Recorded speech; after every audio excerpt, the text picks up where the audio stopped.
Hi everybody. Today I'm going to show you the long tail cast on.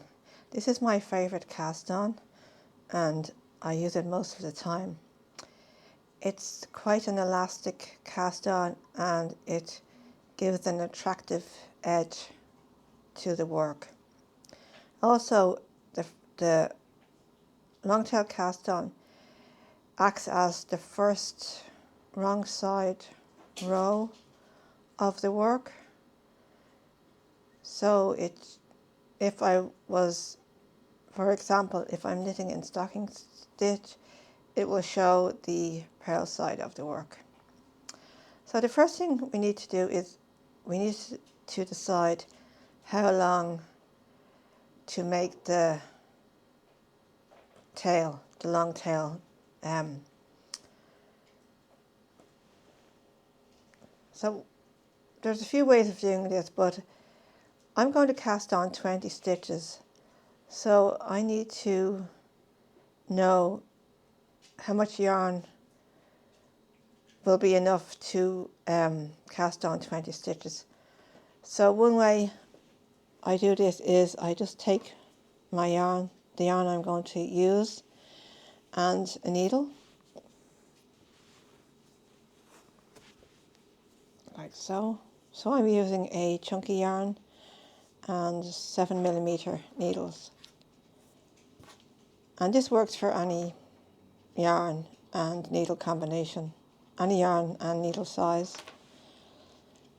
So the first thing I'm going to do is I'm going to wrap the yarn around my needle 20 times, and that should give me a rough idea of how many stitches I need for this cast on. So I'm just going to leave a small tail and just wrap it around 20 times.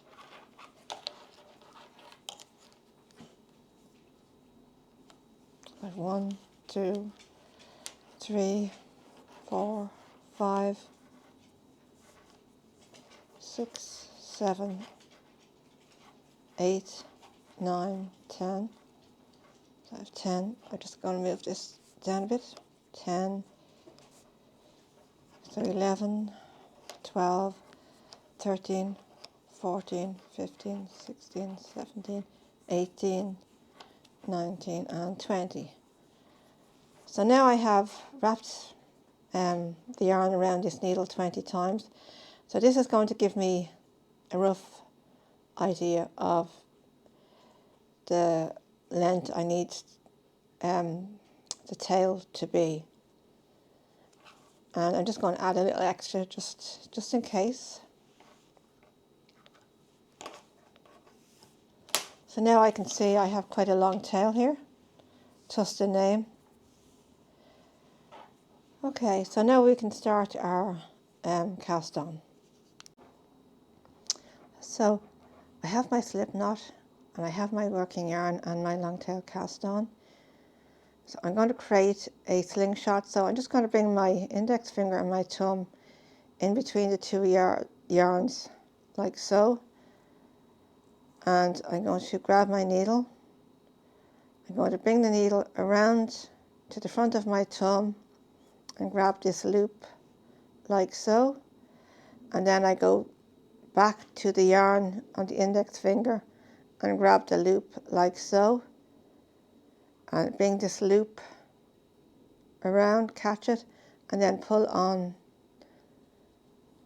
the tail to bring up the loop.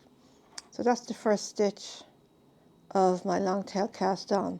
So I'll just repeat that again. I'll bring my index finger and my thumb between the two strands of yarn hanging from my needle. I'm going to bring the needle around the front of my thumb and grab the loop from my thumb onto the needle. Then I take my loop back and grab the yarn from my index finger to create a loop and drag this loop through the other loop like so, and then pull down on the tail to tighten that stitch. So we'll do it one more time.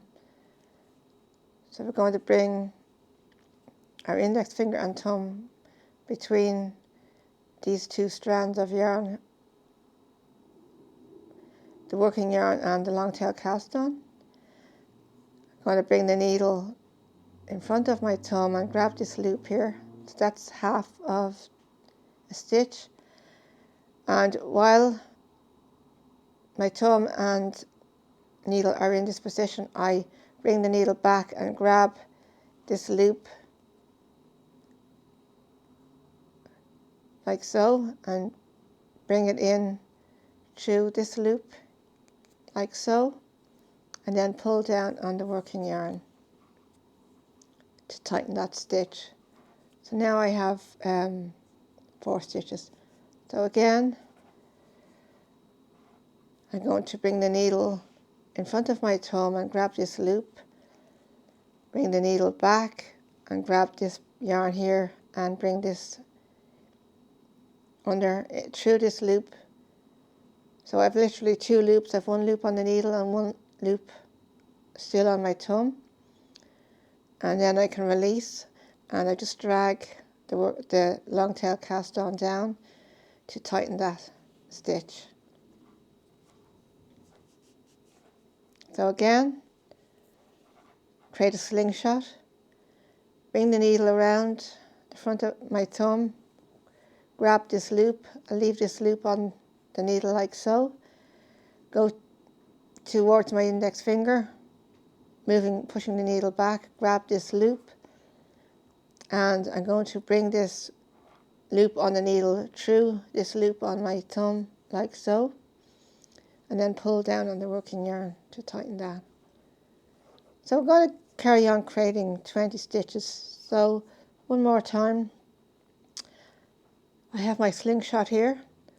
I bring the needle in front of my thumb like so and grab this loop and leave them in this position. Then I bring the needle back towards my index finger. Bring the needle under this yarn and grab this yarn here to make a loop, and then bring this through the loop on my thumb,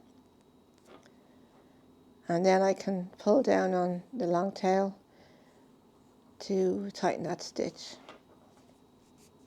So again, we'll do that again. So I have my slingshot.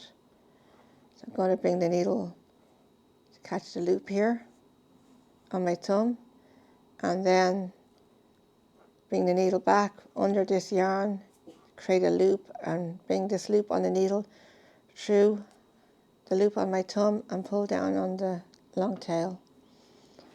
So now I've 2, 4, 6, 8. So we have 12 more stitches to do. So I'm going to carry on creating these stitches until I get to the last stitch.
So now I have 19 stitches.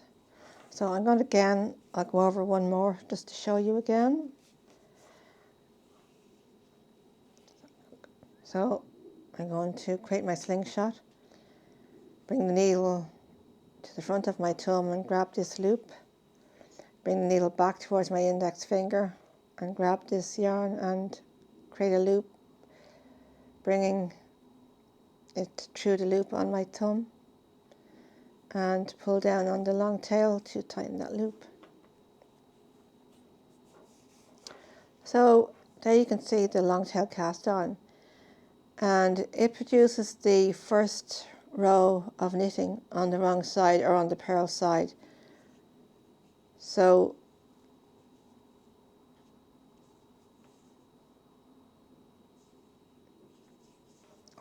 if I look at the back, you can see all the purl bumps at the back.